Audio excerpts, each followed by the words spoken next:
มาต้องตีหมดอ่ะ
ไม่ดูนอกจากคนพัดมานะ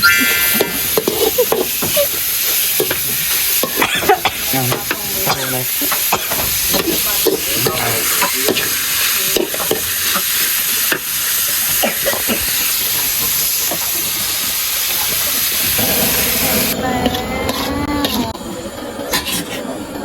แผลเอิร์ดว่ะ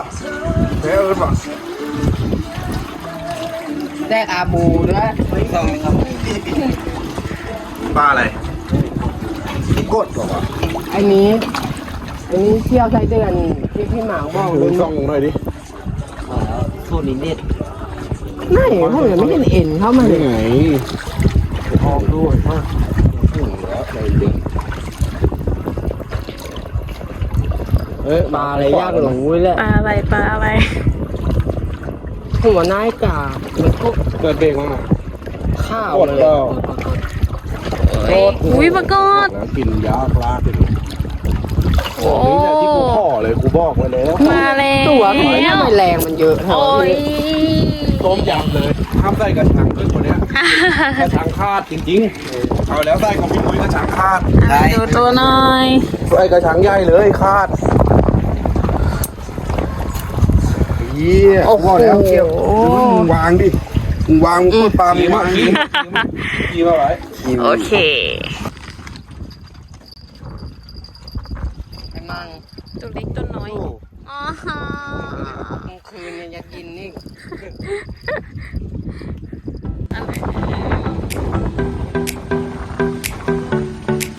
อุ้ยโอ้ยมาแล้ว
จั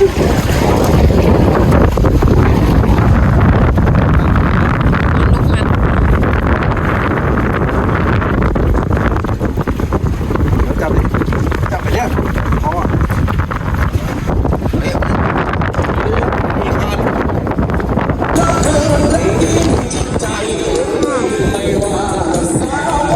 วิ่งแทบล้ม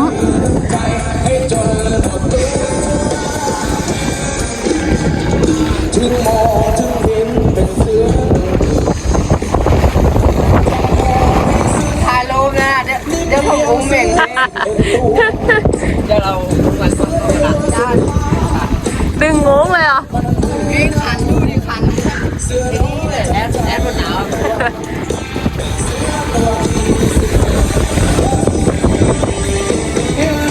หมาหูหมากี้เลยฮะหมาถึงหมากี้ ทิ้งเมื่อกี้เลยอะ ก็มันดึงมันรอบแรกมันดึงแล้วปะ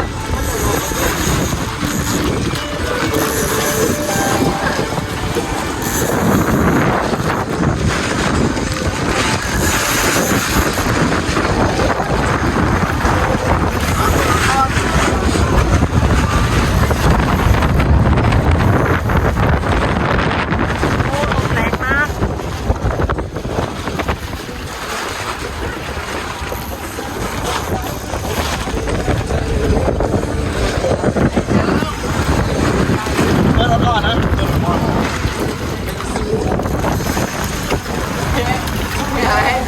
แกไว้ก่อนไปใจเย็น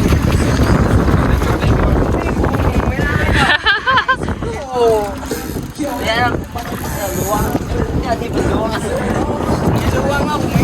แก้เช็ดตัวอย่าง เสร็จแล้ว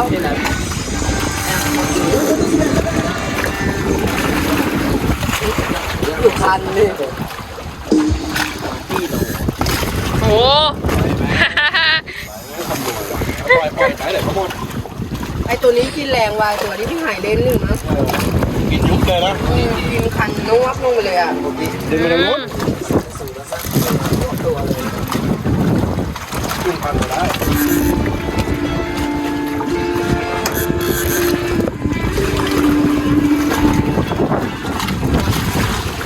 ไปอย่าเพิ่งไปไล่มันไปไล่มันไปอย่าไปไล่มัน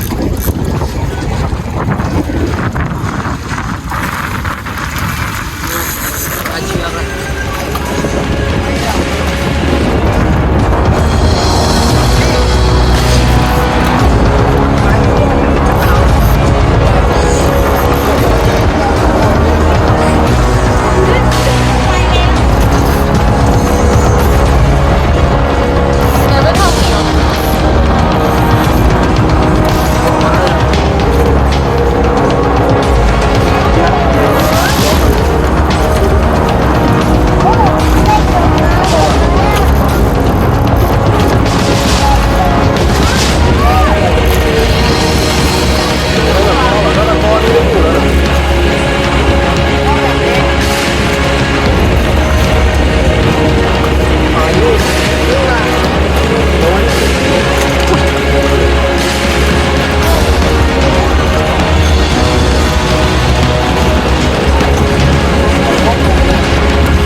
น้ำแรงอ่ะ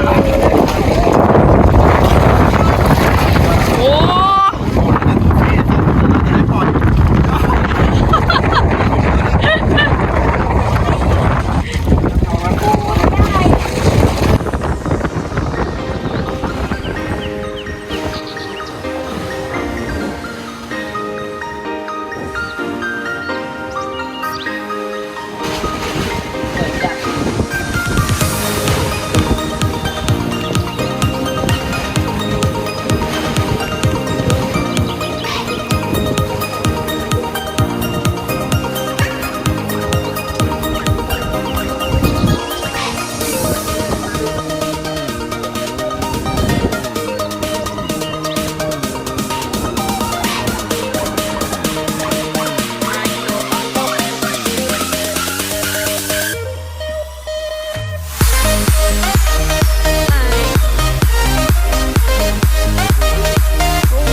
ดีปดหน่อย